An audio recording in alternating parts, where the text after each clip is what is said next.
You are worth the effort. I have an orientation toward commitment and discipline. It does not come easy, but I have demonstrated to myself throughout my life that commitment and discipline are possible in the face of adversity, external influences, and temptation. So when I decided to change my life more than a decade ago, I knew the direction I wanted to go in would require great commitment and discipline. But nothing could have prepared me for the level of commitment and discipline I would need. I needed to experience it firsthand in order to understand commitment and discipline on a deeper level. Almost immediately upon leaving corporate Canada, I began a meditation practice. Soon after that, prayer and yoga joined forces with my meditation to form the foundation of my daily practice. New teachings and study were added to that base, and soon life itself became my daily practice. Perhaps this last point deserves its article 1 month, but back to the focus on commitment and discipline. Along the way, there were never any shortage of distractions to vie for my attention. It would range from the seemingly practical necessities of life, earning money, paying the rent, etc., to enticing calls to entertain myself, to egoic macerations aimed at tempting me with pleasure and fulfilling desires, to the cornucopia of distractions in the outside world. Not to mention all the versions and forms of the preceding brought on by every single person around me. As life has unfolded for me, I've been blessed to share life with many other students and teachers. Their journeys through their spiritual practice has been a splendid canvas of masterpiece after masterpiece in the process of being painted.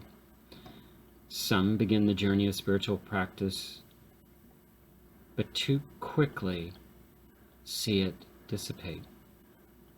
Fewer stay with it for a short period of time, for example, a year, before letting it go.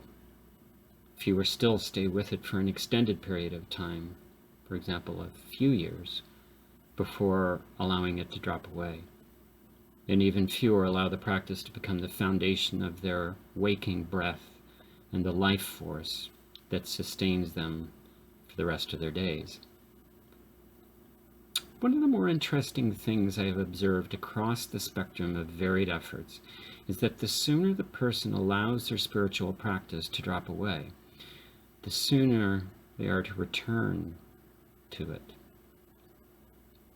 For example, if a person begins a practice and after a month allows it to fall away, that person will typically want to come back to practice, most likely a different one within a month of stopping, versus the person who has been practicing for a few months or a year taking about that amount of time to come back to a practice. Without exception, when students and teachers speak to me about the reason they have an on and off again approach to their spiritual practice is that their commitment and discipline is weak. They talk about and often ask how they can improve their commitment and discipline, not just to their spiritual practice, but to any aspect of their lives that requires commitment and discipline. There's a non-dualistic teaching that speaks directly to this conundrum. The teaching informs us that the issue is not one of commitment or discipline. The issue is that we do not believe we are worth the effort.